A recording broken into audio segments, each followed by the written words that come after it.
Le Rav Tzvi Yehuda Kook, à Cohen Kook, fils et continuateur.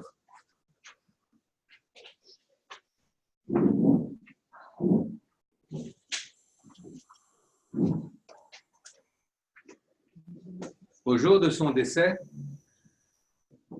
le 14 Adar Tafshin Membet 1982, son élève, peut-être l'un des plus illustres, si ce n'est le plus illustre, dans son oraison, a dit la chose suivante. C'était le Rav Tzvi Tao. Tzvi Tao. Il a dit, sache, peuple d'Israël, qu'aujourd'hui, le Rav est décédé. Le Rav Zal est décédé. Pas en 1935, mais aujourd'hui. À qui il faisait référence? Qui est-ce qui est mort? Le Père. Le Père. C'est-à-dire qu'il disait que véritablement, celui qui est décédé, ce n'est pas le Rav Tzvi Yehuda, le Rav Tzvi Yehuda seulement, c'est le Rav Abraham Yitzhak à Cohen Kook. Qu'est-ce que ça veut dire? Maintenant, tu es à l'enterrement d'une personne et tu dis que véritablement, c'est le Père qui maintenant, et pas presque 60 ans auparavant, c'est lui qui est décédé.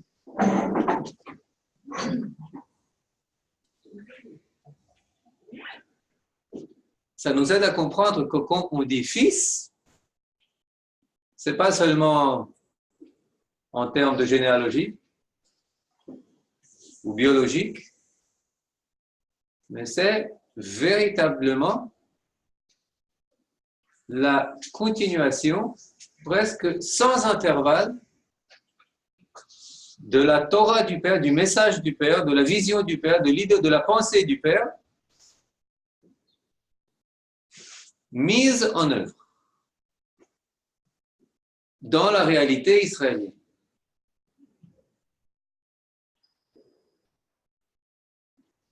Pour mieux comprendre cette phrase, je voudrais citer un de ses élèves, le Rav Cherki, qui a dit que lorsque en Tarzad, c'était Loul, Tafresh Tzadik Dalet, 1935, le Rav Kook, le père, est décédé. C'est-à-dire, eh bien, combien de personnes le comprenaient? Combien de personnes ont compris son message? Combien de personnes ont compris sa Torah? Alors,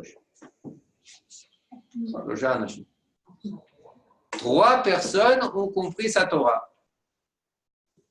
Tout le monde a compris sa grandeur. Tout le monde a compris son ampleur, son envergure, etc., ce qu'il a fait. On peut comprendre que la Gemara, c'est une grande chose,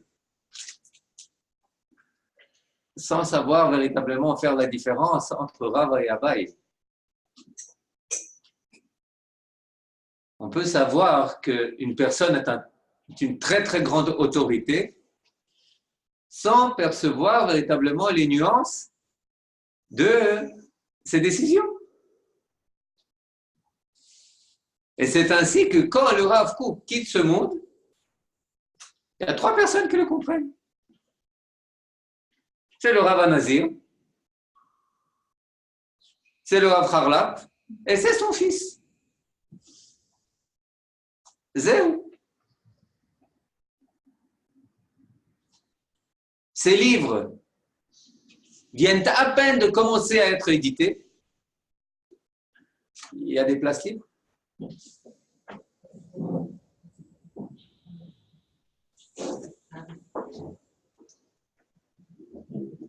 il n'y a véritablement qu'une yeshiva où ils sont enseignés, les yeshivas Merkaz Arav, à Rehov Arav Kook aujourd'hui, là où aujourd'hui, c'est au Beit Arav. C'était bien avant que la yeshiva Merkaz Arav passe à Kiryat Moshe, à une rue qui est aujourd'hui appelée Rehov Tzvi Yehuda.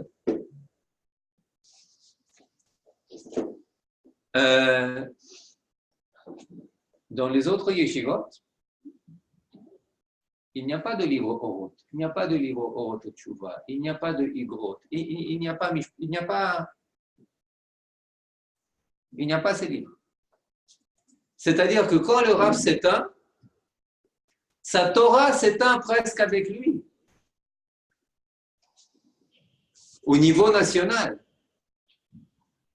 Et c'est pour ça que quand le Rav Tao, aux obsèques, à l'enterrement, dit qu'aujourd'hui le Rav est mort, ça veut dire que véritablement, en la personne de son fils,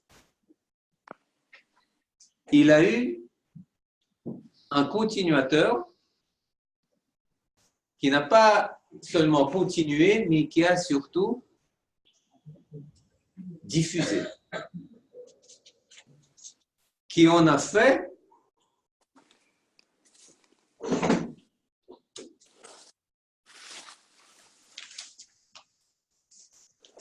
Chagai Segal, dans un article paru pour les 30 ans de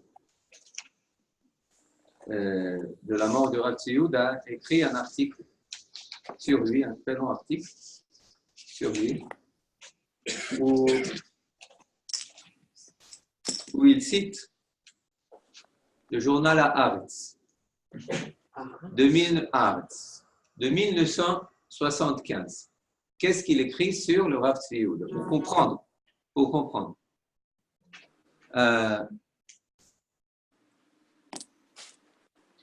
Le Rav Tzvi Yehuda Kook est une puissance politique considérable.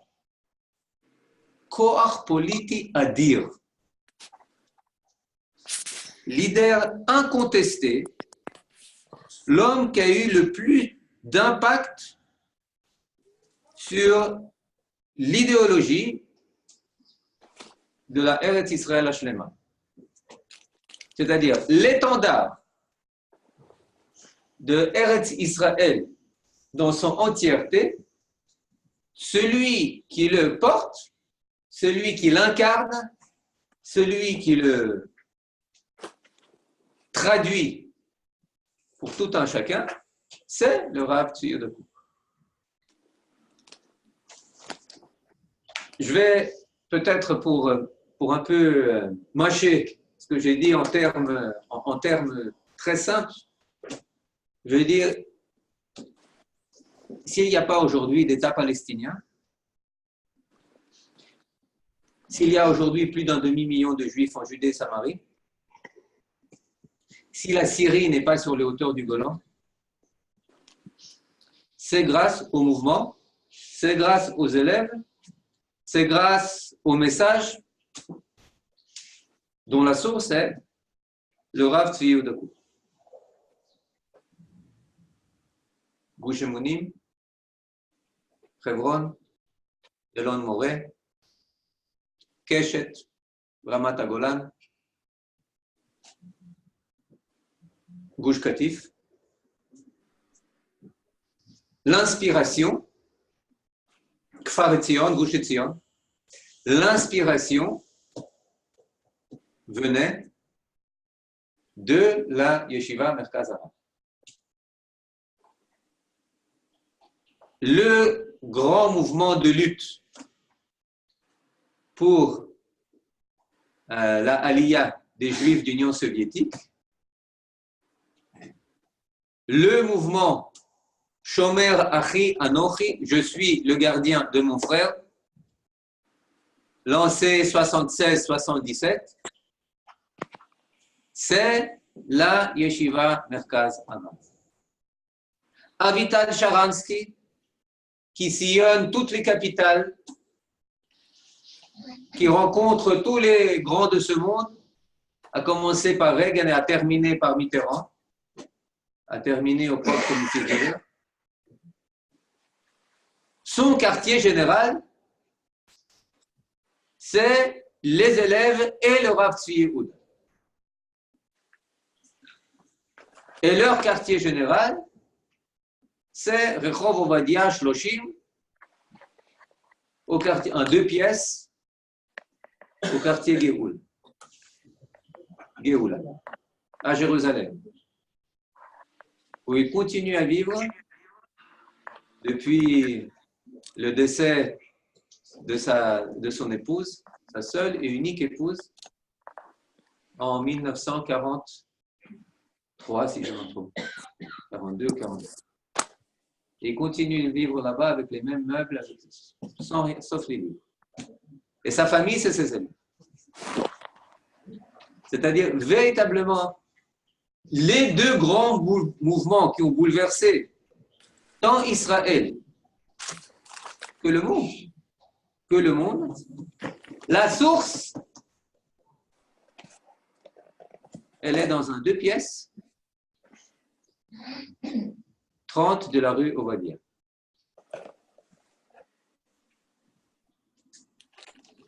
Et là, il amène des citations de tous les grands, de Begin, de Sharon, des gens tant de gauche que de droite, qui sont admiratifs de cet homme, comme dit Sharon, tremblant et de petite taille, mais dont la voix est une voix sans, comment dire, Moutsak Kessel, comme un rocher, solide comme un rocher.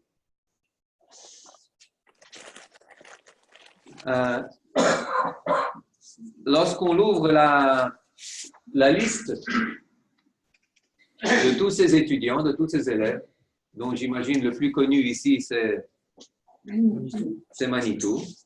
C'est vous qui allez me dire, amener la citation de Manitou après une nuit d'études passée avec le Rav Tzvi Yehuda. Oui, qu'est-ce qu'il a dit après cette nuit d'études? Pardon? Il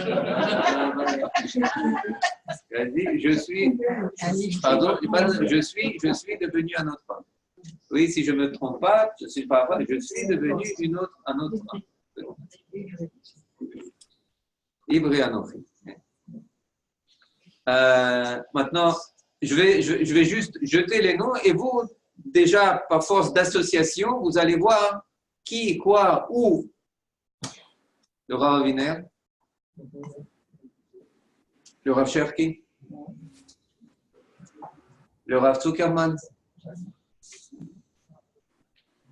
le Rav Tau, le Rav Druckmann, Bnei Akiva, Gottlieb, le Rav, pardon, Ackerman, le Rav Tzfania Drori, avec les Yeshivot Esder, qui est le grand rabbin jusqu'aujourd'hui de Kiryat Shmona, avec les Garenim Toranim, tous les Garenim Toranim, le Rav, les Rabbanim Ariel, Rabbi Yaakov Ariel, le Rav Neria, Bnei Akiva, hein, Ken, le Rav Elon, maintenant tous les grands noms, c'est-à-dire tout le Rav Hanan Porat, les parachutistes qui ont libéré Jérusalem, le Rav Ariel, Zamouch, le Rav Hanan Porat, pardon, tous ont étudié dans sa yeshiva. Le Mafdal nouveau des années 70, après le Mafdal pacifiste des années 60, la nouvelle génération d'Ekipot Srugot, ça s'est passé dans la yeshiva Merkaz Hava. Vous avez oublié les femmes qui étaient élèves de Manitou. Et nous avons été reçus par le Rav Tzvi. Je n'ai pas oublié, j'ai ici, enfin, je n'ai pas mentionné, mais vous pouvez dire que j'ai oublié. Toute une liste, effectivement. La rabbinite Hana Tao, qui a entamé l'enseignement aux femmes, tout ce que vous dites, et j'imagine que vous pouvez rajouter beaucoup à cette liste. Elle a été aussi. Elle a aussi. Ouais. Madine. Mais je crois que vous aussi, vous avez étudié. Pardon? Non. Moi, avant de venir, j'ai appelé mon Rav qui a étudié chez lui vers la fin pour citer de première source. De première source, qu'est-ce qu'elle est d'après lui? Le message essentiel, véritablement, que Rav Tzvi a enseigné à notre génération, à la génération précédente. Et là, il y a des noms sans fin, des noms de rabbanim, des noms d'entrepreneurs, des noms d'éducateurs, des noms de juristes, des noms d'écrivains, de tout ce que vous voulez, des gens qu'on connaît aujourd'hui, mais qui ont tous, Rav Melamed, qui ont tous grandi dans la Yeshiva Merkaz Harav. Maintenant, il y a toujours un moment où se fait un tournant. Pas tant au niveau de la pensée, mais pour que la pensée commence à être assimilée, commence à être administrée et acceptée et assimilée par d'abord les élèves et ensuite de plus en plus de personnes. Eh bien, ça s'est fait, quand est-ce que ça s'est fait? Ça s'est fait juste après l'indépendance, dans les années 48-49, Tafshin Tet et Tafshin Yud Gimel. Comment ça s'est fait?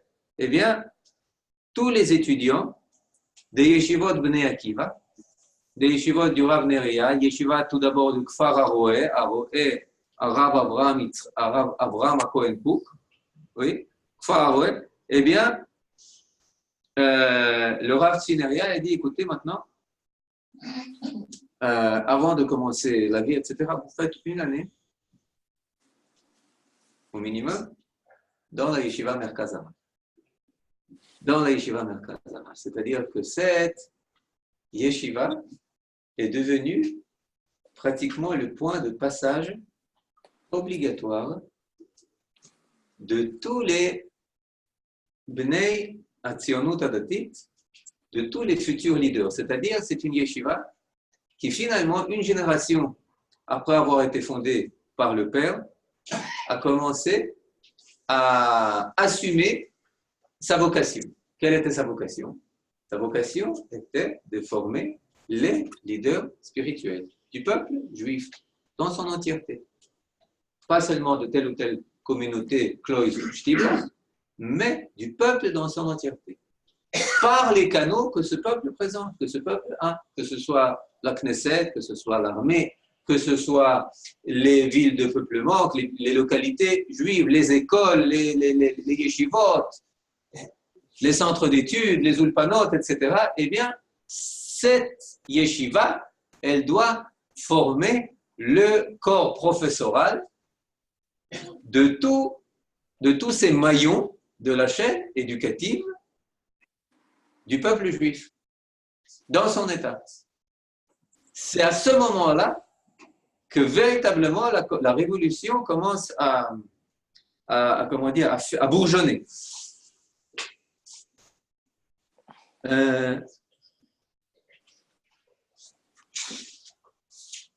Vous pouvez interrompre. Parce que je vais essayer de faire de donner quelques jalons. Et ensuite de passer à quelques citations pour essayer de cerner, c'est impossible, mais ne serait-ce que tracer quelques contours en pointillé des points essentiels de la pensée du Rav Tzvi.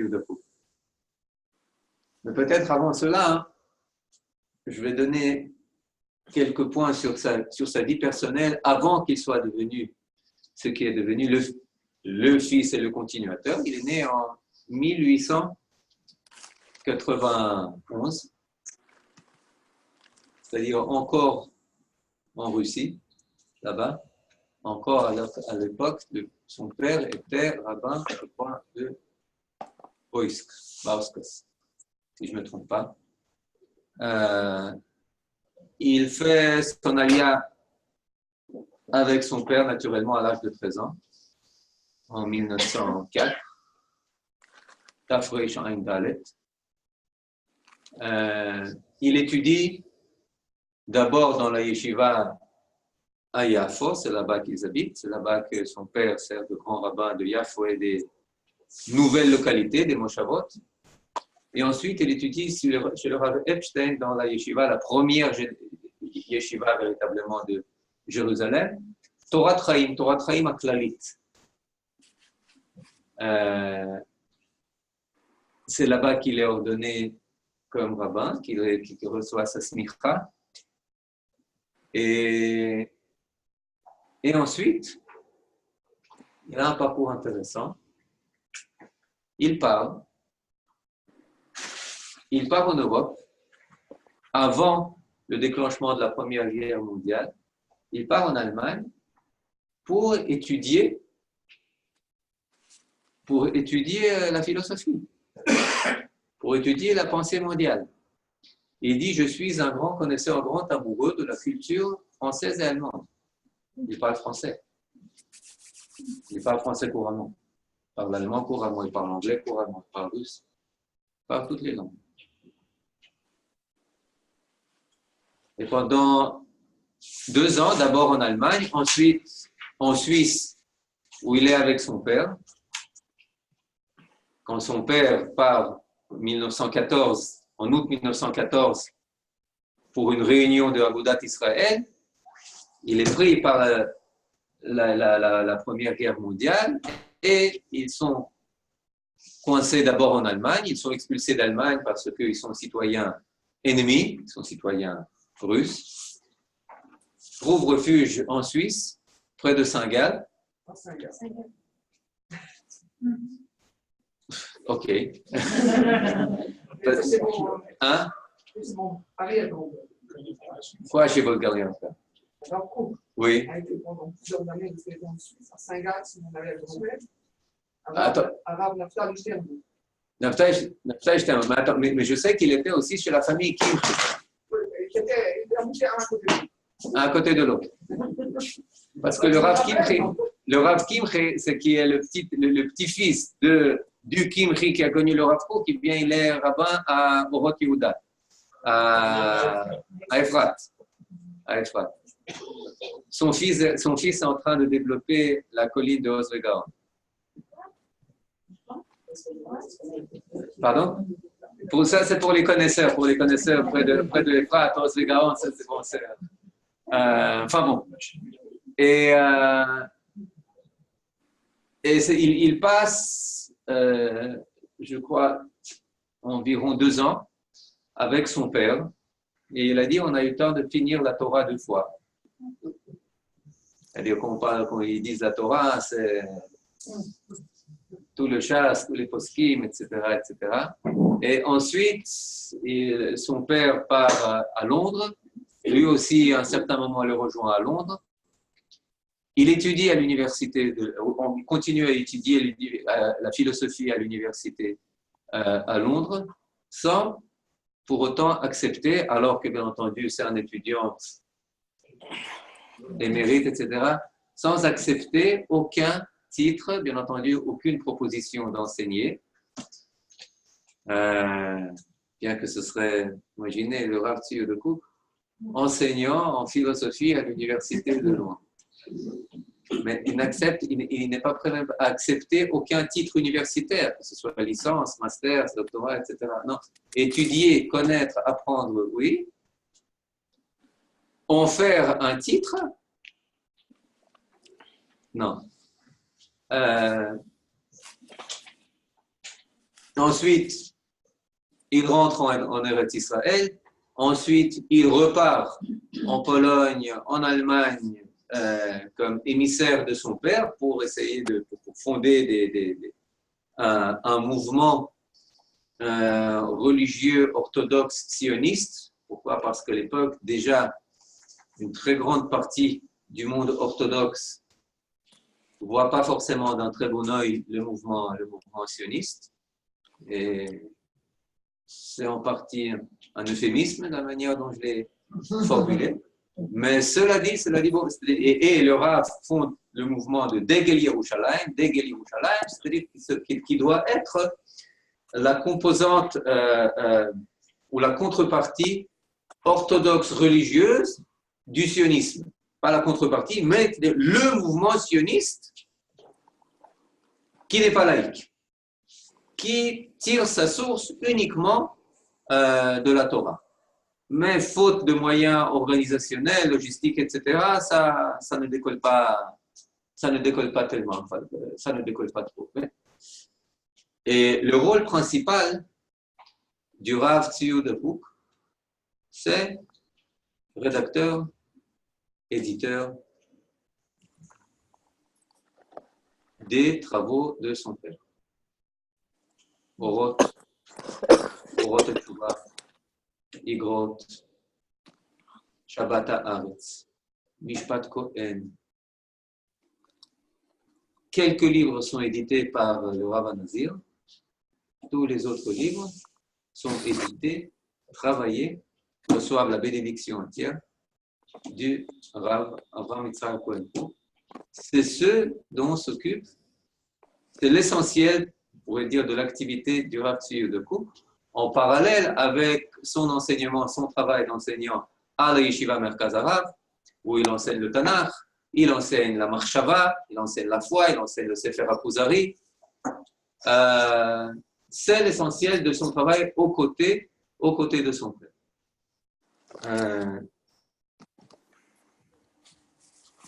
L'année qui précède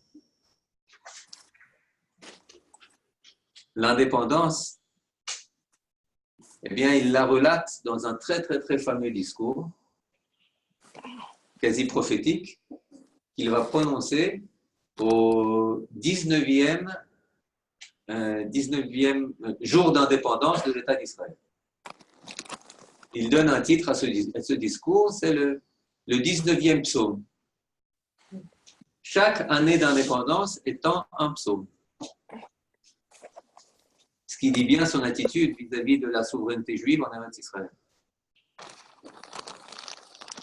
Et il parle de ce discours, de la date du vote aux Nations Unies, la vote sur le partage de Eretz Israël en deux pays, la résolution 181, celle qui a été tellement fêtée, tellement célébrée en Israël, pas partout Israël. Pour une très grande partie d'Israël, il y a de plus en plus, de temps passant, de recherches qui sont faites, et on voit que les gens du Hetzel et du Lechi ne faisaient pas véritablement partie de la liesse. Et effectivement, c'est un grand jour, mais c'est un grand jour qui ne doit pas faire oublier ce qui n'a pas été donné. Et c'est là qu'il dit, je m'excuse, c'est la seule chose dans la traduction, je n'ai pas eu le temps de la préparer. Alors, je vais essayer de faire une traduction simultanée de façon à ce que vous souffriez le moins possible. Je ne garantis rien. Il y a 19 ans, cette nuit célèbre, quand est arrivée en terre d'Israël la décision affirmative des dirigeants de la terre où ils divisent Eretz Israël en deux États dont l'un est juif. Et quand tout le peuple juif s'est déversé dans les rues pour fêter ensemble cet événement, je n'avais pas la force de sortir et de me joindre à eux et à leur joie. j'étais assis seul et silencieux, car un poids était tombé sur moi. Pendant ces premières heures, je ne pouvais pas accepter la décision. Je ne pouvais pas accepter cette nouvelle affreuse qui nous disait des Nations Unies que véritablement la prophétie de Zecharia s'est réalisée. Ve'et artzi chileku. Ils ont divisé ma terre. Et là commence véritablement la partie prophétique de ce discours qui est prononcé, je vous rappelle, 3 semaines avant la guerre des 6 jours. Où est notre Hébron? Est-ce que nous l'avons oublié? Où est notre Shrem? Est-ce que nous l'avons oublié? Où est notre Jéricho? Nous l'avons oublié? Où est toute l'autre, Ever Yarden, toute la Transjordanie, nous l'avons oublié? Où est chaque botte de terre, chaque parcelle et parcelle des 4 coudées de la terre de Dieu? Est-ce qu'on peut renoncer à ne serait-ce qu'1 millimètre de cette terre? Chalila vechas veshalom. Alors, ces étudiants, ils sont là. Le jour d'indépendance, qui était toujours fêté dans sa yeshiva comme un grand jour, et ça allait être un jour où affluait Premier ministre, président, chef d'état-major. Pour chacun, c'était devenu un lieu de pèlerinage obligatoire pendant le jour d'indépendance. Et ensuite, le Yom Yerushalayim. Venir célébrer à la Yeshiva Merkaz Harav. Menachem Begin y était. Shimon Peres y était. Montagour y était. Tout ce que vous voulez. Tout le monde y allait recevoir la bénédiction, la bracha, on en a parlé hier, du Rav Tzvi Yehuda Kook.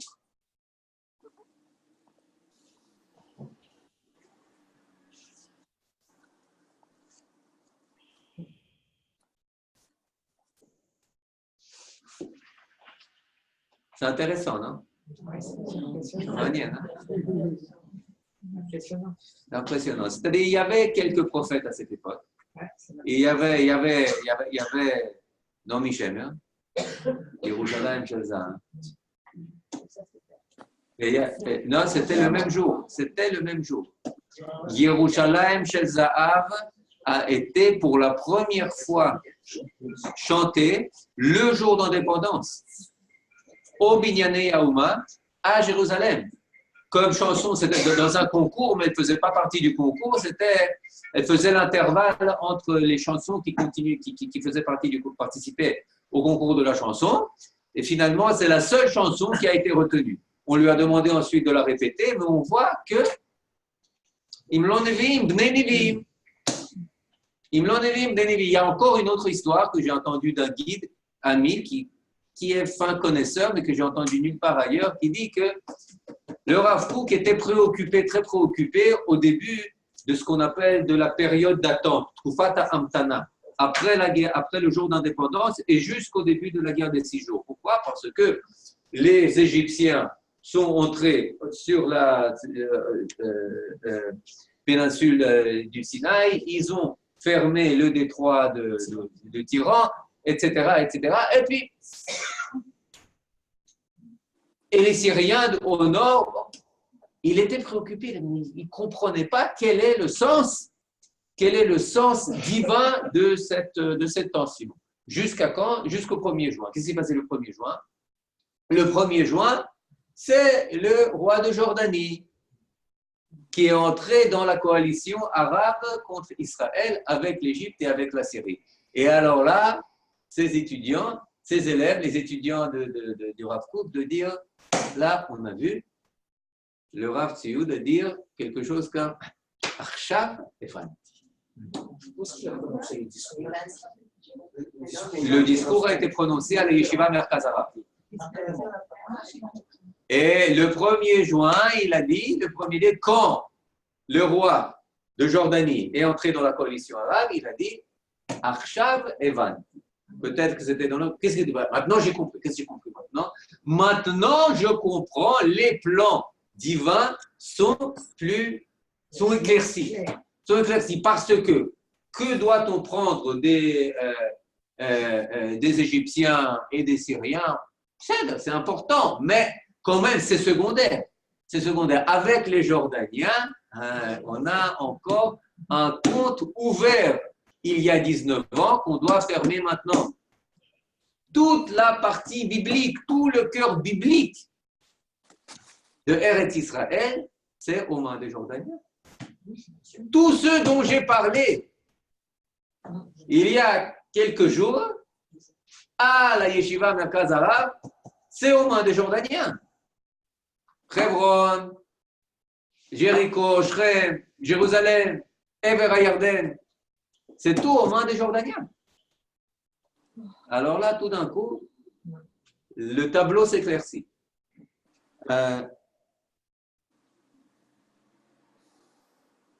Vous savez qu'à peine quelques semaines après la victoire des 6 jours, il y a eu une décision secrète prise par le gouvernement d'Israël, par le cabinet de Lévi Eshkol, où il se disait prêt à rendre tout, sauf Jérusalem et le Golan, et encore quelques parties, aux Arabes en échange de la paix. Et bon, ça n'a pas eu de suite parce qu'il y a eu le triple non de Khartoum au Soudan, des pays arabes, non aux négociations, non à la paix, non à la reconnaissance, non. Niet.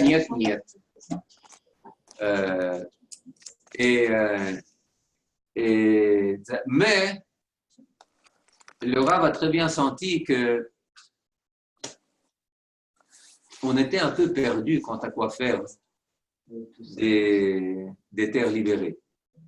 Alors, déjà à l'époque, il publie un bref article qui s'appelle Lotaguru.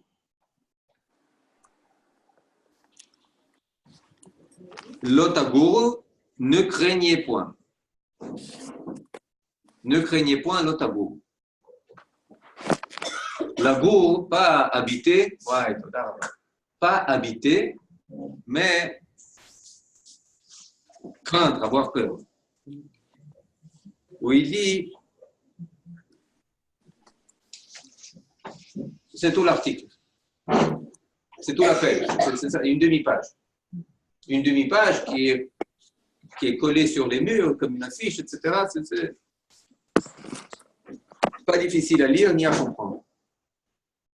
Où il dit la chose suivante, ne craignez point. Le crime et le péché qui consiste à céder notre terre au Goïm n'est pas plus qu'une faiblesse résultant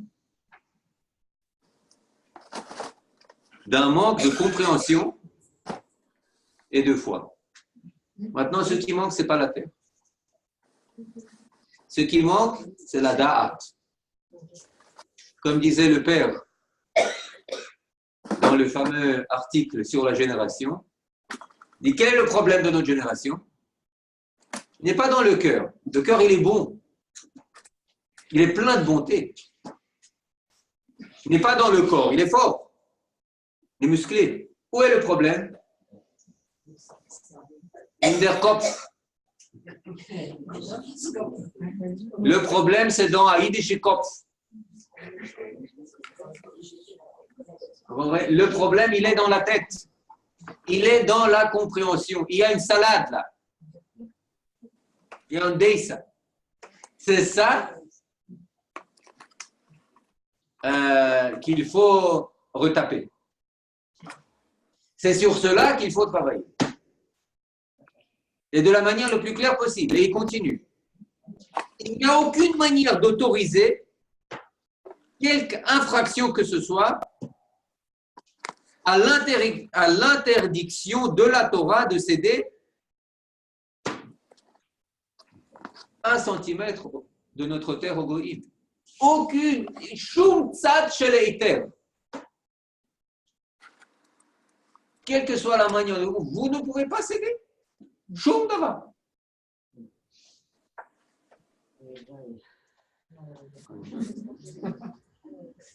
Vous comprenez que ça se réalise? Vous comprenez que 50 ans après, on commence finalement à parler de souveraineté? Qui aurait dit ça il y a 20 ans? Alors que tout le monde était là en train d'applaudir aux accords. Vous comprenez? À peine un mois ou deux après la victoire, un de ses élèves vient le voir. Et il lui pose quelques questions. Cet élève, c'est le Rav Hanan Porat. Il y a beaucoup de choses célèbres à ce sujet, etc. Je voulais juste citer, maintenant qu'on passe un peu aux citations. Eh bien, il lui dit, le Rav pose la question. Nous, ils ont terminé un livre. Maintenant, qu'est-ce qu'on étudie? Alors, le Rav Hanan Porat, il raconte que les élèves, ils ont dit, après la libération du mont du Temple, la libération de Jérusalem, peut-être qu'il est temps d'étudier les lois des corbanotes. Peut-être qu'il est temps d'étudier les lois portant sur le service du temple. Et le Rav Tzioud, il dit, on a encore beaucoup d'années à passer à étudier Elchot Melachim ou Milchamotet, à étudier les lois des rois et de leur guerre, du Rambam. Et il voyait très bien. D'un côté, il a dit, la guerre des 6 jours, finalement, le corps juif, du peuple juif, a reçu son âme. Uzreka Neshama. Jusque-là, non, était un corps. Maintenant, il a reçu son âme. Mais il faut encore qu'elle prenne sa place. Il faut encore qu'elle s'étende dans tous les membres. Ça prend du temps. Le mûrissement prend du temps, prend beaucoup de temps. Et c'est pour ça qu'il dit on doit avoir une volonté de faire pour ne pas désespérer. Et là, je commence à citer le Rav Ben Ishai qui a dit première chose qui était très prégnante chez lui, c'était la Emouna. Mais Emouna, pas platonique. Emouna, ça veut dire vivre véritablement ce dans quoi tu crois. Si aujourd'hui c'est la Géoula, tu dois, hein? Et si tu es véritablement Ma'amin, si tu es véritablement, comme on a entendu hier avec le Rav Ben Ezra, Neeman, tu dois être Neeman, la Géoula. Tu ne dois pas seulement croire dans la Géoula. Tu dois faire partie de cette Géoula. Il y a autre chose qui citait au Beit Hadin, aux cieux, on nous posera quelques questions. L'une d'elles sera Aïm Tzipita le Yeshua. Tzipita. Est-ce que tu attendais? Mais Tzipita, c'est aussi, ça peut être les Tzapot, ça peut être aussi les Tzpot. Haratzofim. Haratzofim, c'est-à-dire voir, observer, déceler. Déceler. Est-ce que tu décelais la Géoula dans tous les détails, dans tout de l'histoire qui t'entoure, des événements qui t'entourent? Est-ce que tu le voyais comme quelque chose qui contribue à la Géoula ou est-ce que tu le voyais à la Suisse comme quelque chose de neutre? Ouais. C'est cela. C'est-à-dire, c'est une Géoula qui t'oblige. C'est une Géoula qui t'oblige.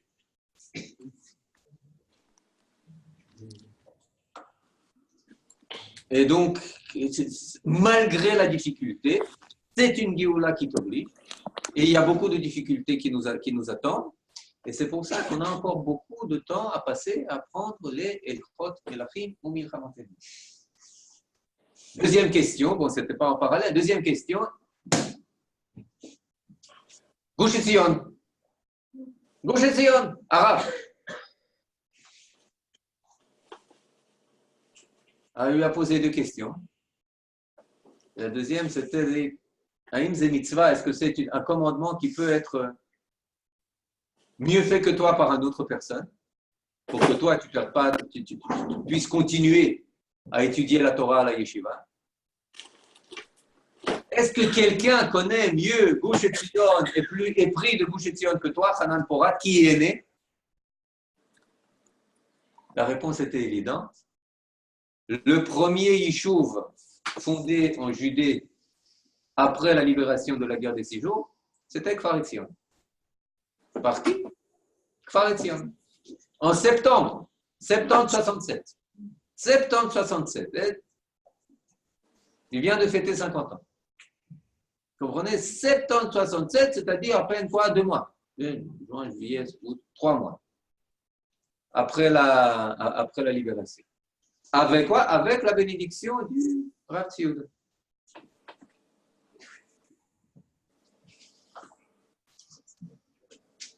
Ensuite, c'est Hebron, avec le fameux Seder Pesach dans le Malon Park de Hebron, avec le Rav Levinger, avec le Rav Druckmann, avec le Rav Waldman, avec le Rav Aviner, très jeune à l'époque, avec l'écrivain Moshe Shamir, qui faisait partie de l'organisation des auteurs pour Eretz Israël Hashlema. Tout le monde se retrouve. Je me brouille toujours. 68 ou 69? Je crois 68. 68 avant. 68, ils se retrouvent à Pesach 68 à Hebron, avec la bénédiction. Ils sont tous ces étudiants. Ensuite, après la guerre de Yom Kippour, il y a un groupe de kibbutznikim, pas datim, qui vont s'installer à Kuneitra, la capitale du Golan syrien. Ils vont s'installer à Kuneitra. Ils vont établir là-bas ensuite un yishuv Keshet. Ils y sont rejoints par les étudiants du Rav Tzvi Yehuda, le Rav Tao, la rabbinite Tao. Pour finir, ils sont déplacés de Kuneitra par le juif Kissinger. C'était les premiers accords de séparation de force sur le Golan.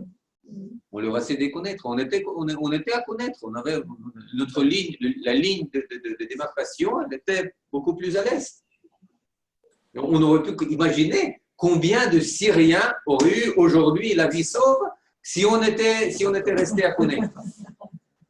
Maintenant, il y a des combats, il y a Daesh, il y a des Jabhat al-Nusra,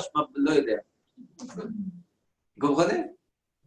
Non, je sais, parce que la sœur de la femme de mon frère, comment ça s'appelle? Ma belle-sœur, Yofi, non, la sœur de la femme de mon frère, elle est dans le Modim, elle est là-bas sur le Golan, elle raconte, elle voit des choses terribles. Au Golan syrien, qui était à nous en 73, elle voit dans ses binocles des gens qui sont décapités. Vous comprenez quel bien on aurait fait, pas seulement à nous, aux Arabes, si Kissinger n'était pas intervenu. Donc, Keshet. Ensuite, la fondation du communisme a été créée, pas après la guerre des 6 jours, mais il a été créé lorsqu'on a commencé à ressentir véritablement le doute sur notre droit, etc., avec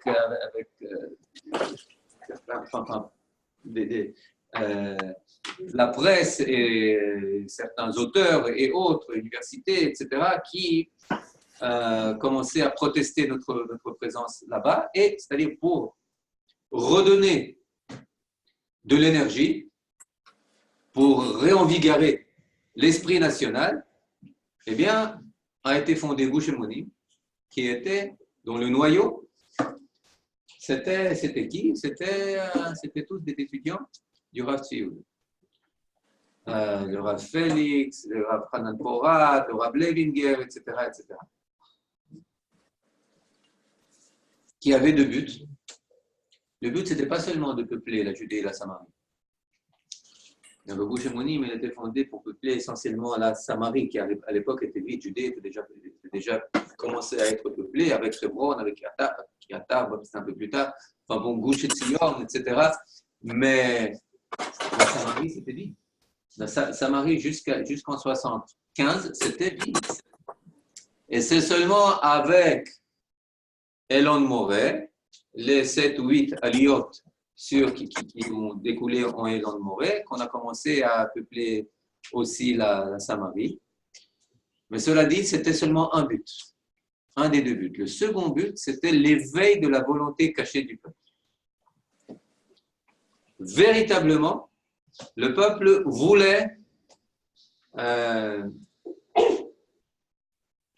ces terres, voulait s'établir là-bas, mais c'était une volonté qui était contenue par plusieurs contraintes politiques, internationales, médiatiques et autres. Et le but du Rav Kook, c'était pas seulement d'envoyer ses élèves conquérir ces terres, mais c'était de réveiller véritablement l'esprit national et de le rappeler à sa vocation. Une deuxième chose très importante que j'ai citée, mais à laquelle je voudrais donner peut-être quelques détails, c'est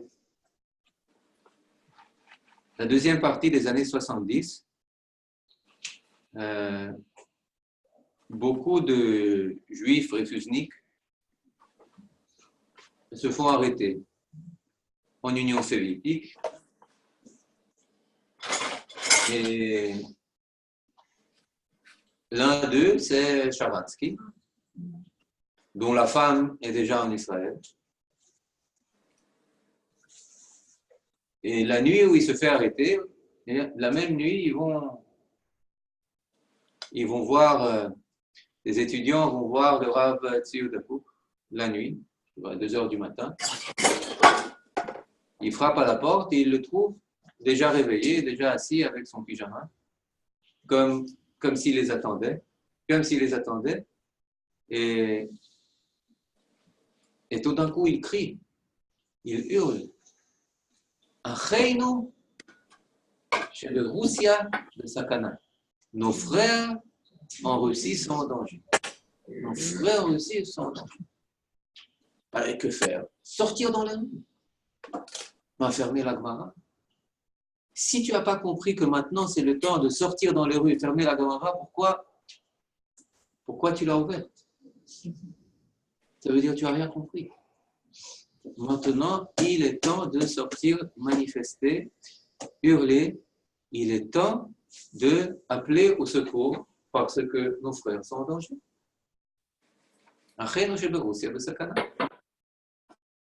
Et là commence tout un mouvement, on a déjà mentionné, Shomer Achi Anochi, sans le Hei. La citation de Bereshit, c'est Ha Shomer Achi Anochi, de Caïn. Là, c'est une affirmation, c'est un affirmatif. Shomer Achi Anochi. Je suis le gardien de mon frère. Et là, on en a parlé, mais là, on retourne un peu aux sources, c'est-à-dire que chaque fois que Vital Sharansky partait pour organiser encore une manifestation d'un demi-million de personnes à New York, à Los Angeles, je ne sais pas moi, à Buenos Aires, à Londres, à Paris ou ailleurs, eh bien, avant cela, qui elle allait voir? Elle allait voir les rabbinim. Elle allait voir la rabbinite, Hanata, ou elle allait voir Tzvita, ou elle allait voir le Rav Kook, elle leur a posé la question, dites-moi, mais quand je vais voir ces grands de ce monde, qu'est-ce que je vais leur dire? Qu'est-ce que je vais leur dire? En quoi je vais parler? Les gens n'aiment pas qu'on leur parle. C'est lequel la vérité est très simple. C'est ça Kadosh Baruch Hu. Il a un projet, il a un plan.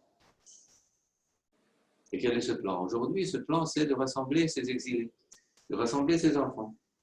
Et puis, il y a ce plan aujourd'hui, c'est de rassembler ses enfants, de rassembler le peuple juif. Et puis, il y en a hein, qui lui mettent des bâtons dans les roues. Vous imaginez? Vous devez aider à la réalisation du plan divin. C'est intéressant, me parler en ces termes à Ronald Reagan. Les larmes coulent. Il a sa photo, la photo de Sharansky, sur sa table. Sur sa table. Comprenez, elle appelle Wolfson, le bras droit juif de Margaret Thatcher, et lui dit, écoute, j'atterris, je décolle d'ici peu de New York, je vais passer quelques heures à Londres, dans 9 heures, je veux voir Margaret. Organise-moi une rencontre. Alors l'autre, complètement scandalisé, d'où est-ce qu'elle avait la force? Elle nous raconte, c'est elle qui nous l'a raconté. D'où est-ce que j'ai la force de parler comme ça au bras droit de Margaret Thatcher? Parce qu'on m'a dit, c'est pas toi, Tal. C'est pas toi, c'est l'Ashgacha. Tu es l'outil de Aser, outil, Kli, je l'écouterai. Tu es l'outil de la mission de la providence. Alors tu peux te permettre de parler ainsi. Et bien entendu, à Londres, c'est le forum des 35, je crois que ça s'appelle quoi, des 35 femmes anglaises, juives, qui œuvrent, elles aussi. Et quand elle atterrit, quand elle fait escale à Londres, eh bien, il y a là, je ne sais pas ce que c'est, la Rolls-Royce ou quelque chose d'autre, avec Wolfson dedans, qui l'attend à l'aéroport pour aller voir Margaret Thatcher. Avital Sharansky. Avital qui retourne, les avions font escale à Londres, elle retourne de New York, à Londres, elle doit voir Margaret Thatcher. Pour qui? Pour ses frères. Bien sûr qu'elle l'aide. Bien sûr qu'elle l'aide. Et immédiatement au Downing Street, comme c'est le 7 ou le 10, je ne sais pas. Le 10. Le 10 Downing Street. Et elle y va. Vous comprenez? On l'amène là-bas. Mais d'où vient cette force? D'où vient cette persuasion? Vous ne comprenez pas? Je dois dire, elle ne vient pas. Mais ça vient pas. Ça vient pas ça vient pas des premiers ministres d'Israël. Parce que eux, ils disaient non, on doit mener une politique de profil bas pour ne pas froisser les soviétiques, etc. Toute la poussée, toute l'énergie, elle venait d'en bas. Ou d'en haut, comme vous voulez, peu importe. Elle venait de cette yeshiva.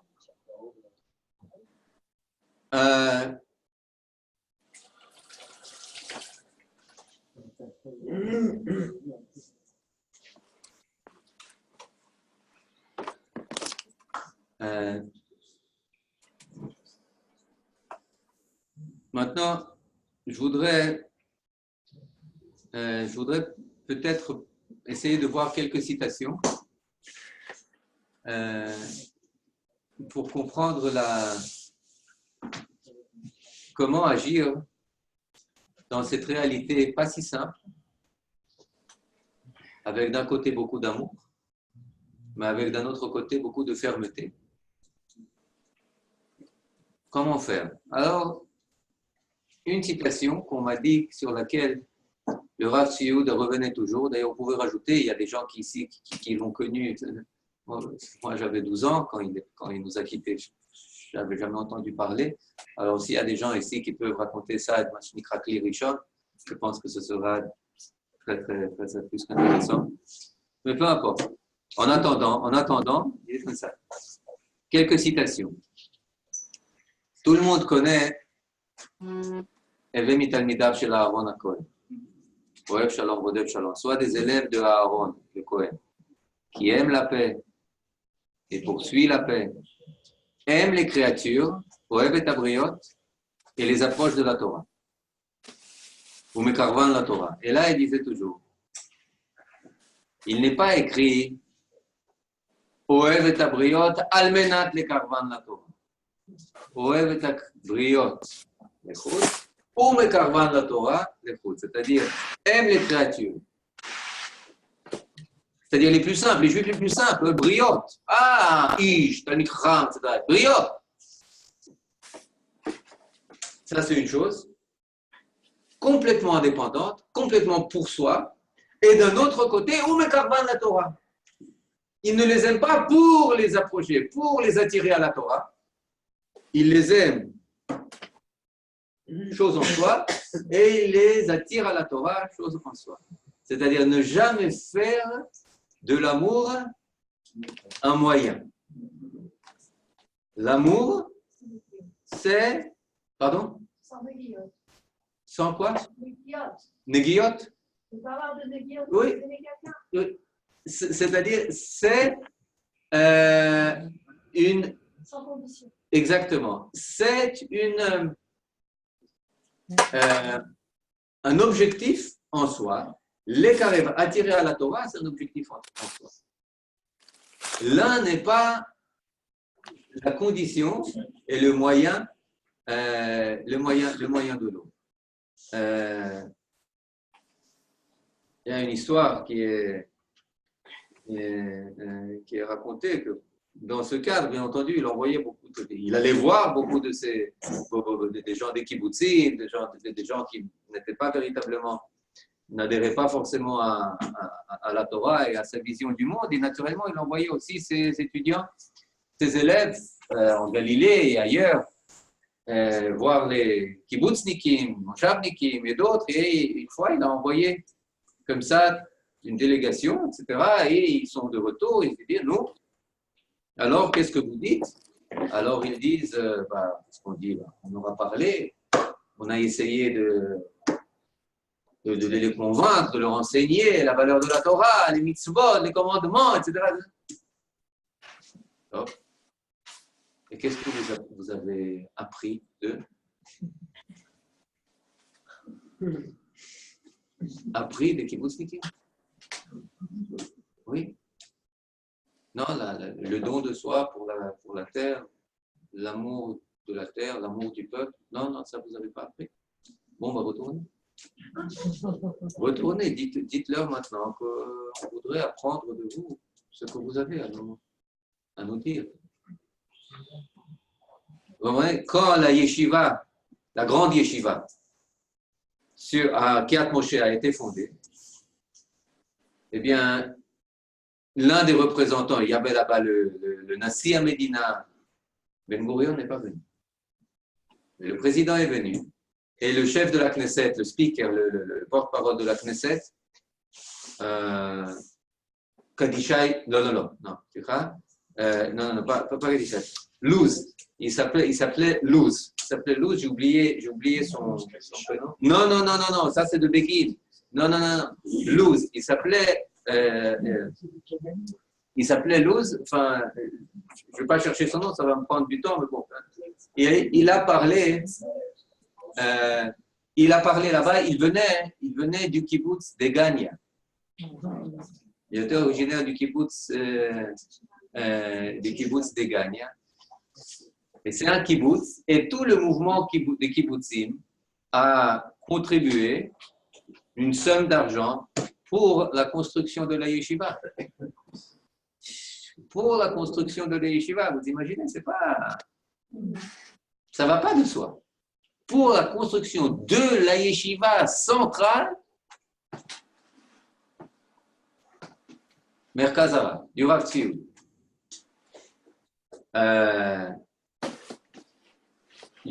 Enfin bon.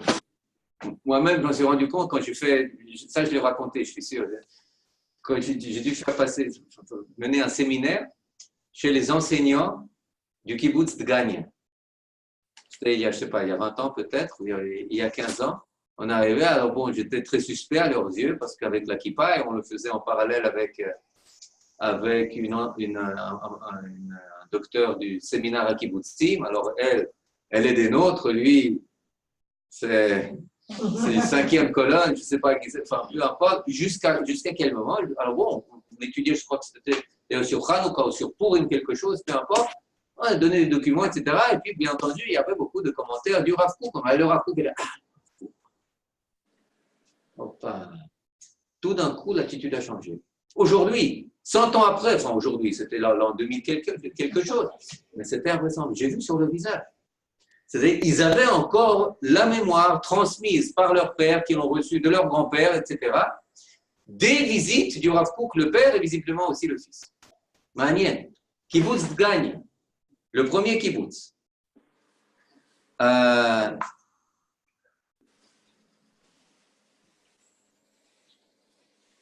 Maintenant, deuxième citation, un peu plus difficile. Parlant de la Shoah, il disait sur la Shoah, on doit porter le deuil tous les jours. Maintenant, quelle est véritablement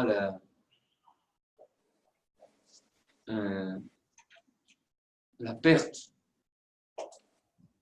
que la Shoah a occasionnée au peuple? Qu'est-ce qu'elle a enlevé au peuple juif? Alors, ce que 6 millions. Perte en vie humaine, perte en vie humaine. Et lui, il dit une chose beaucoup plus profonde. Sa méthode, c'est toujours de regarder à l'intérieur des choses. À l'intérieur des choses. Il dit, j'ai essayé de le traduire tant bien que mal. Plus dur que les pertes par le glaive, c'est-à-dire plus dur que les pertes en vie humaine, sont la peur, la terreur et le traumatisme causés à l'âme du peuple d'Israël. Vous comprenez? Ce qui est encore plus difficile, c'est la terreur que la Shoah dont la Shoah nous a contaminés. On y pense très rarement. Mais ô combien notre idéologie, notre attitude vis-à-vis des nations, notre peur vis-à-vis de l'Europe. L'Europe, c'est notre plus grand ennemi aujourd'hui. Plus que l'Arabie Saoudite, plus que l'Égypte, plus que tout. C'est l'allié principal de l'Iran. On en a peur. On a peur de lui dire la vérité, on a peur de la contester, on a peur de la froisser. D'où ça vient? Elle dégringole, elle est en perte de vitesse, elle est en déliquescence. La source, il dit, c'est le traumatisme de la Shoah. Il a pris 6 millions de juifs vivants et aux 12 millions qui sont restés, il a inoculé un venin de terreur et de crainte.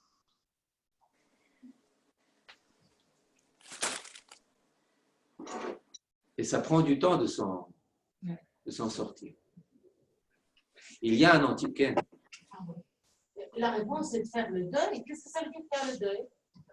Je n'ai pas dit que la réponse, c'est faire le deuil. Qu'est-ce qu'il a dit? Non, j'ai dit d'un côté, faire le deuil. D'un côté, faire le deuil. La réponse, Brigitte. Qu'est-ce que ça veut dire faire le deuil? Ah! Qu'est-ce qu'il a voulu dire par là? Porter le deuil, c'est-à-dire y penser, etc. C'est ça. Porter, ne jamais oublier. Mais pour répondre à votre réponse, je pense que la réponse, elle est donnée dans encore un des livres de son père que lui a écouté, Mamre Areia. Mamre Areia, Marine, les articles du Avraham Yitzhak Cohen Kook, un article qui s'appelle Nechamat Israël, la consolation d'Israël. Un article assez long, qui est écrit naturellement avant la Shoah. Mais il y a beaucoup de choses qui sont suffisamment annonciatrices de la Shoah pour les traiter. Où il dit que la seule consolation, j'essaie, je n'ai pas préparé ça, mais de mémoire, la seule consolation du Khurban, c'est la Géoula. La consolation de la destruction, c'est pas des musées, c'est pas Yad Vashem, c'est pas le mémorial, c'est pas le 26 janvier, et ni le, je ne sais pas quoi, 26 ou 27, 27, hein, le jour du Holocauste, etc., peu importe, hein, c'est pas ça. C'est pas ça. C'est comprendre que nous sommes dans un processus de renaissance, un processus de retour, un processus où on se détache, avec tous les mots que ça occasionne, de ce qui nous a servi de, comment dire, de réceptacle pendant 2000 ans, de l'Europe. Une coupure très difficile, très... mais c'est ça. C'est-à-dire donner à comprendre, bien entendu, comprendre, tu ne donnes pas ça à comprendre le 10 mai 45. Ça prend des générations et des générations. Au début, tu n'en parles pas. Mais le situer, l'insérer dans le processus de la Géoula.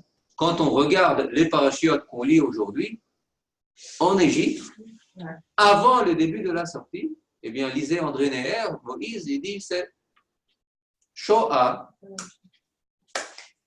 d'Égypte. Oui, votre mari en a parlé hier, Brigitte. Il l'a dit hier. Il en a parlé, c'était véritablement la catastrophe, la Shoah d'Égypte. On l'a échappé belle, Bezrat Hashem, en Perse, à Pourim, et pas en Europe. Vous voyez, mais là, il comprend, et c'est là, l'anechama, et c'est pour ça que porter le deuil quelque part, c'est l'enachem. Comment est-ce qu'on console? On console en disant que rien, qu'il y a des spasmes d'agonie et il y a des spasmes de naissance. Maintenant, les spasmes, les mots de naissance, moi, je ne sais pas, mais ma femme, elle dit, ça fait mal. Ça fait mal, surtout que les 2 premières naissances, c'était sans épidural, alors ça fait mal. Ça fait très mal. Et ensuite, elle dit, je n'ai rien senti. On va essayer avec l'épidural. Mais vous comprenez? Et donc là, ça c'est... et c'est pour ça que quand on dit le Hallel, le Heïa, le jour d'indépendance, c'est-à-dire, c'est pour un miracle.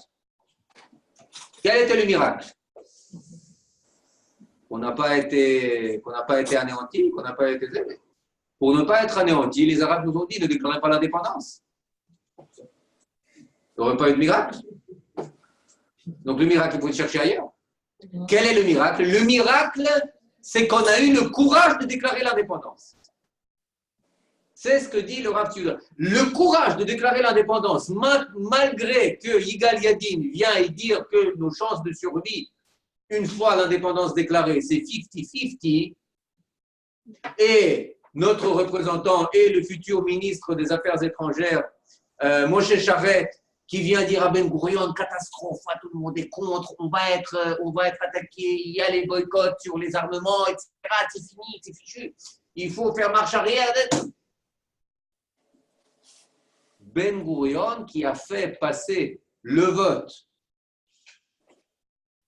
du 12 mai 48 pour l'indépendance du 14-15 mai 48, c'est là que le Rav Tzvi voit le miracle.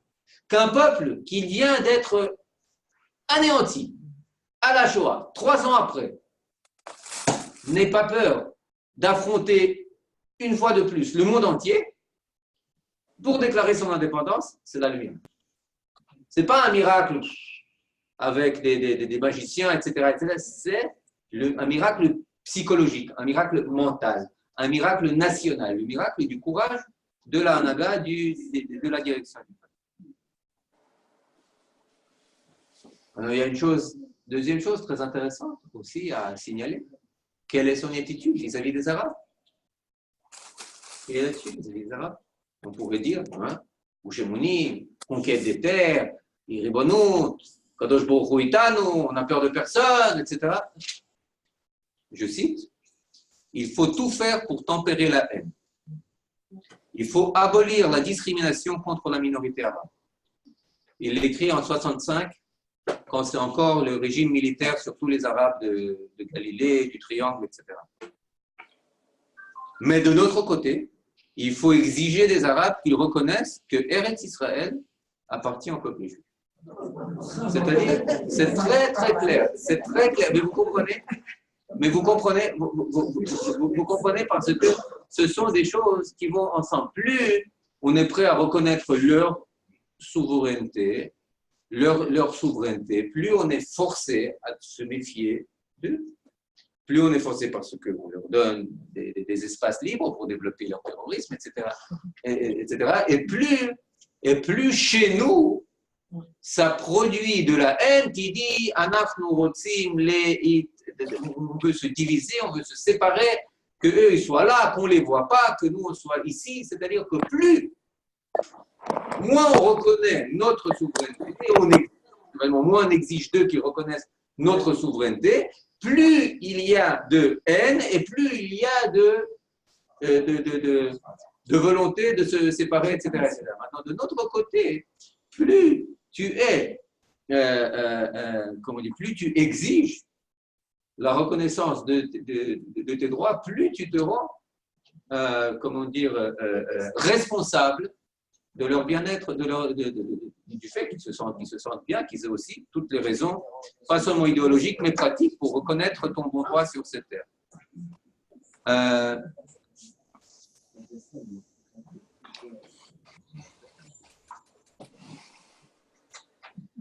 Dernière citation, peut-être avant de passer à quelques questions, ou bien peut-être on peut passer aux questions avant. Non? Dernière citation, c'était aussi un débat très actuel aujourd'hui.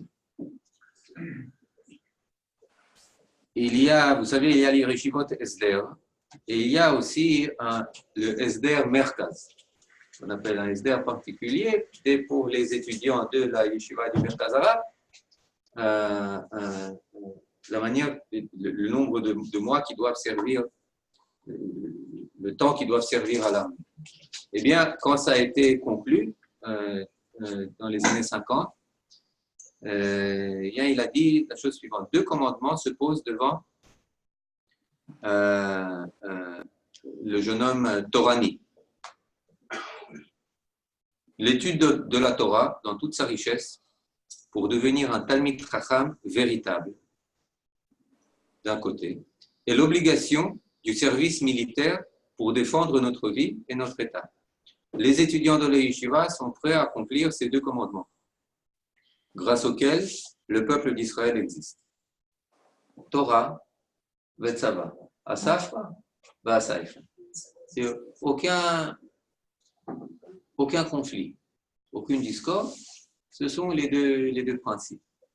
Maintenant, on peut peut-être question et après, je voudrais peut-être donner un commentaire, très bref commentaire sur la paracha de Shavua, tiré des Sichot Arav Tzioud.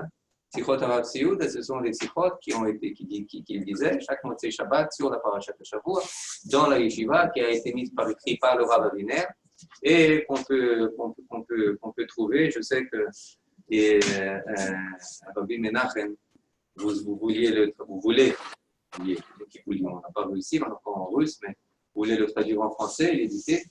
Une idée fantastique, mais peut-être que je pose, je ne sais pas, on doit terminer, mais question, quelque chose. Okay. La relation avec les Haredim. Quelques mots des relations avec les Haredim. Ingratitude. Ingratitude à la providence de Kadosh Baruch Hu. Le Kadosh Baruch Hu nous a ramenés sur notre terre, nous a redonné notre indépendance, et vous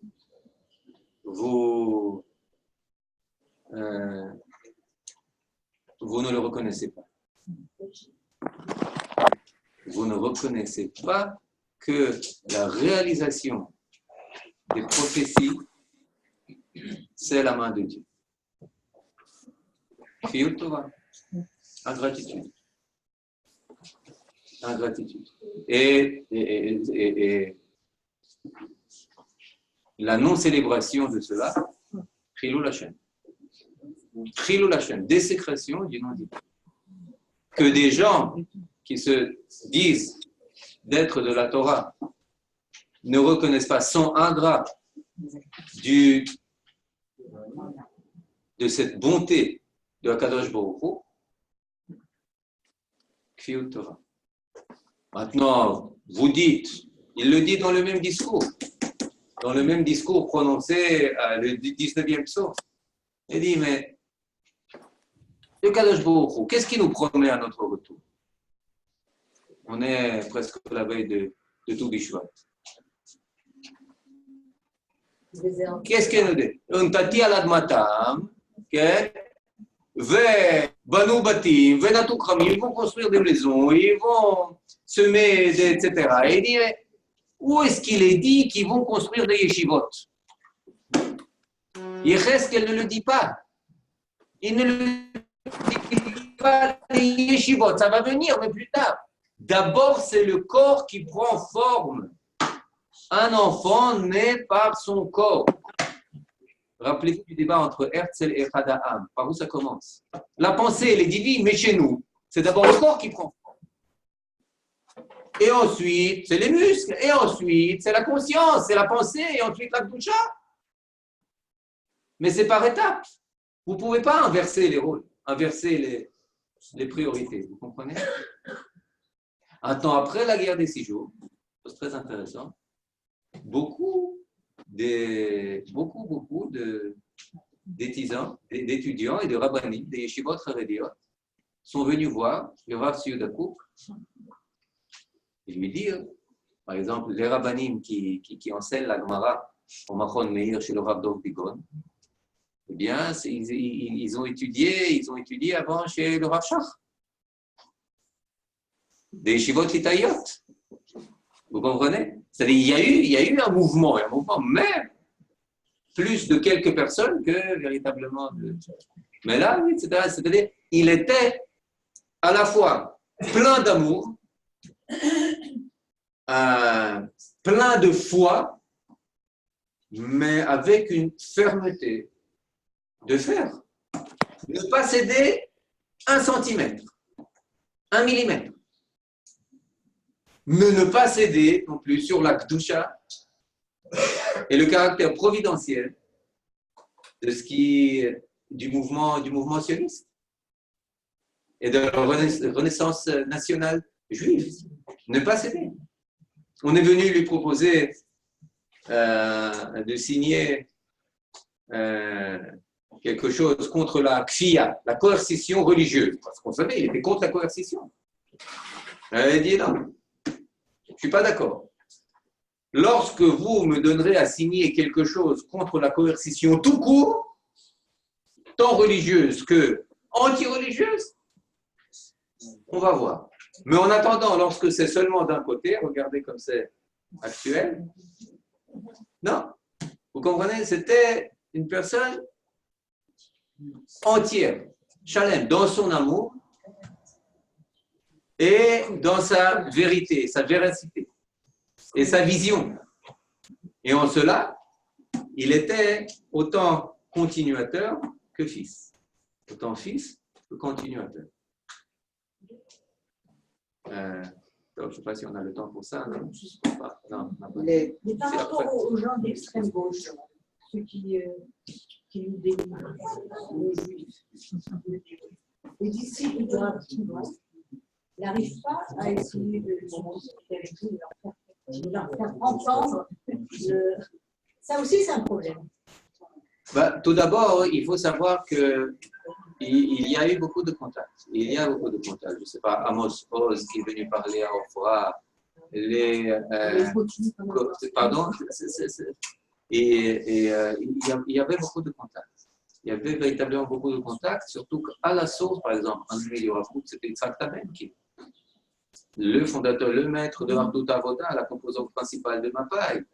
Vous comprenez, c'est-à-dire il y avait au niveau idéologique le Rav Kook, le Rav Kook, il était ami de Bialik, il connaissait très bien. Il était ami de Chaim Brenner, qu'il appelait un très bon juif, bien que absolument hors de la Torah. Il connaissait, il a voyagé avec Tchernichovski. Tchernichovski, pour la plupart, pas pour tous, mais pour la plupart, il leur voyait un très très grand mérite. Un très grand mérite, surtout dans leur contribution à la Renaissance nationale. Et effectivement, il y a des messages que lui a envoyés Chaim Nachman Bialik, où il dit je crois que la Torah a été donnée au peuple juif par le Kadosh Baruch Hu sur le mont Sinaï. Je suis prêt à signer, etc., etc. Alors, lui-même, personnellement, à quel point il était respectueux de tous les tags, étapes de chaque mitzvah, je ne sais pas. Mais c'était un dialogue qui était très, très important. Très, très important, surtout avec les écrivains. Surtout avec les écrivains, vous comprenez? Et il reconnaissait très bien la valeur du Rav. Est-ce qu'il avait des enfants, des descendants? Non, il n'a pas eu d'enfants. Et il avait ça. Tous ses enfants, c'était ses élèves. Tous ses enfants étaient ses élèves, oui. Il avait la lignée du Rav. Il était marié, oui. Non. Il a eu des frères et sœurs. Il avait 2 sœurs, je crois, dont une est décédée, très jeune, très très jeune, tombée. Et puis Esther et Lydia, je crois. On ne peut pas, elle fait. Et donc, l'un des descendants, c'est le Rav Shalom Ra'anan de Hebron. Il y a encore des descendants, mais l'essentiel des descendants, effectivement, de la famille Kook, c'est par son frère, le Rav Dov Kook, qui a eu 8 enfants. Et que sont devenus ces enfants? Ils sont devenus des raves? Non, il y a oui, certains raves, d'autres médecins, des troisièmes émissaires, etc. Bon, ça, c'est une autre affaire. Oui.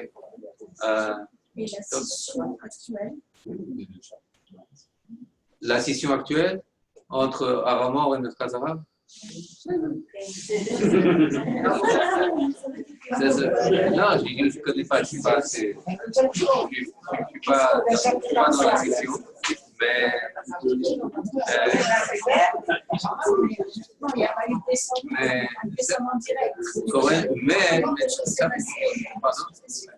Oui, il y a toute une liste ici de dizaines et de dizaines de rabbinim. Oui, mais c'est une scission qui ne fait pas la guerre. Il n'y a pas la guerre. Chacun continue à faire sa contribution. Je peux vous donner des exemples de scissions qui sont atomiques. Là, c'est une scission. Chacun continue avec sa voix. Il y a eu une marloquette, etc. Et la yeshiva de la table affiche dans la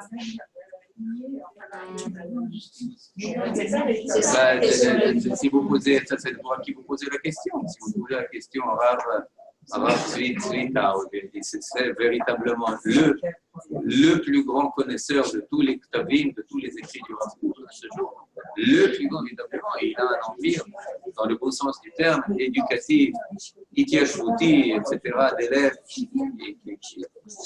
qu'on peut uniquement en vivre, véritablement. C'est une yeshiva très très très fort.